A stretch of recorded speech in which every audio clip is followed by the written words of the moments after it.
Hello student, मैं आज आपको पढ़ाने जा रहा हूँ chapter number 1 fundamental of partnership और हमारा टॉपिक है interest on partners loan of the firm.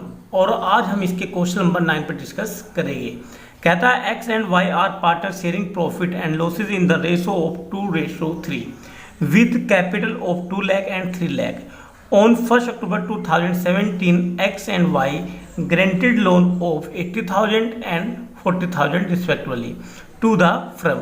So distribution of the profit and loss from the year ended 31st March 2018 in each of following alternative cases. यानी कि firm को जो loan दिया है X and Y ने, x ने दिया 80,000 और वाई ने दिया है 40,000 ऑन 1 अक्टूबर 2017 को। और हमें इसमें कोई भी रेट ऑफ इंटरेस्ट नहीं दिया गया है, तो यानी कि पार्टनरशिप डीड साइलेंट है। और जब पार्टनरशिप डीड साइलेंट होती है तो हम 6% of interest on loan charge करते हैं। हमें इसके 4 केसेस दिए हैं जिसमें हमें कुछ में प्रॉफिट हुआ है और कुछ में लॉस।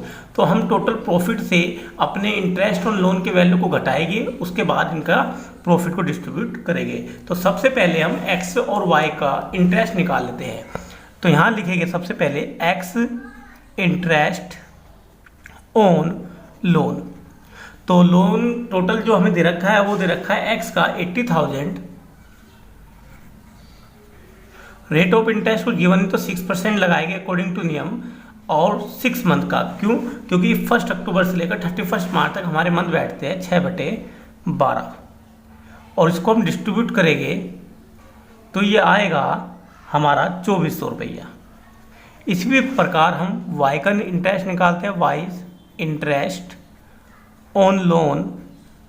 और वाई ने लोन दिया है फर्म को 40,000, तो 40,000 यहाँ पर लिखेंगे। रेट ऑफ इंटरेस्ट 6% लगाएंगे क्योंकि पार्टनरशिप डीड साइलेंट है, और 6 मंथ का 1 अक्टूबर से लेकर 31 मार्च तक, और यह हमारा आएगा 1200 रुपये। और हम टोटल इंटरेस्ट की वैल्यू को ऐड कर लेंगे तो ये आएगी 3,600। इसकी सहायता से हम अपने केसेस को सोल्व करेंगे, क्योंकि हमें फर्स्ट केसेस में बोला है कि if the profit be for interest for the year amount 21,000। देखो हम सबसे पहले केस करते हैं 1, जिसमें बोला है कि फर्म को जो प्रॉफिट हुआ है वो हुआ है 21,000। इसमें से हमें लोन की अमाउंट कितनी घटानी है, जो हमने भी फाइंड किया है 3,600। तो इसे हम माइनस इसमें से कर लेंगे, और घटने के बाद जो हमारी वैल्यू आएगी वो आएगी 17,400। और इसको हम डिस्ट्रीब्यूट करेंगे एक्स एंड वाई में। इनके जो रेशो हमें क्वेश्चन में गिवन हो गए 2:3। अगर रेशो गिवन नहीं होती तो हम उन्हें इक्वल बांट देते, जो भी हमारा नियम है। तो हम यहाँ लिखेंगे 17,400 2/5, इन दोनों का सम 2 और 3, और फिर आएगा 3/5। और इनको डिस्ट्रीब्यूट करने पर हमारे वैल्यू आएगी 6,960 रुपये और 10,440 रुपया। इसी प्रकार हम केस बी को निकालेंगे, यानी कि सेकंड को, जो कहता है if the profit be for interest for the year ended amount 3,000। तो हमें 3,000 का प्रॉफिट हुआ है फर्म को, और हमें कितना पे करना है लोन 3,600। तो हमें कितना लॉस हो जाएगा 600, क्योंकि अगर 3,000 में 636 रुपये घटा दें तो हमारे माइनस क्या आएगी 600, यानी फर्म को इस समय क्या हुआ है लॉस। तो इस लॉस को भी ये एक्स एंड वाई अपने रेशो में ही बेयर करेंगे 2:3 में। एक्स वाई इनके रेशो है 2:3। अब हम इसको बांटते हैं 600 2/5 और 3/5। तो यह आएगा 240 रुपया, और यह आएगा आपका 360 रुपया। इसी प्रकार हम केस थर्ड को निकालेंगे, जिसमें बोला गया है कि if the profit be for interest for the year amount to 5,000, यानी जो फर्म को प्रॉफिट हुआ है वो है 5,000 का, और हमें इंटरेस्ट ऑन लोन कितना पे करना टोटल 3,600 रुपये। तो 3,600 रुपये इसमें से घटाएंगे तो ये हमारा आएगा 1,400 रुपया। इस 1,400 को भी हम 2:3 में बांट देंगे एक्स एंड वाई में।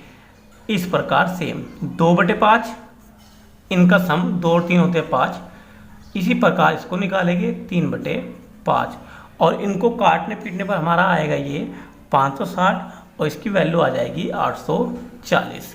इसी प्रकार हम केस 4 को करेंगे। केस 4 हमें कहता है if the loss before interest from the year amounting to 1400 rupees, यानी इस बार फर्म को प्रॉफिट ना होकर क्या हुआ है, लॉस 1400 रुपये का, और हमें ये भी हमारी वैल्यू माइनस में है और हमें पे करना है कितना 3600। इन दोनों को जोड़ लेंगे तो हमारी अमाउंट आएगी 5000 रुपीज़ और इसको हम डिस्ट्रीब्यूट कर देंगे इनके रेशो में जो हमें गिवन है 2:3 x एंड y। तो 5000 इंटू 2/5, 5000 y का रेशो है 3/5, तो ये हमारा आएगा 2000 और ये आया हमारा 3000। इस प्रकार हमारे ये अल्टरनेटिव केस नेक्स्ट होते हैं और हमारा ये क्वेश्चन में जो इंटरेस्ट ऑन लोन निकालना है वो सभी केसेस में अलग अलग प्रकार से निकालना है, पर रेशो इक्वल रहेंगे। इस बात को याद रखिए, जो भी एक बार क्वेश्चन में गिवन होगी उसी रेशो को सब में आपको यूज करना है। और इस बात का विशेषकर ध्यान रखिए, जब भी पार्टनरशिप डीड साइलेंट हो या इंटरेस्ट ऑफ लोन ना दिया हो तो उस स्थिति में 6% चार्ज किया जाता है। धन्यवाद।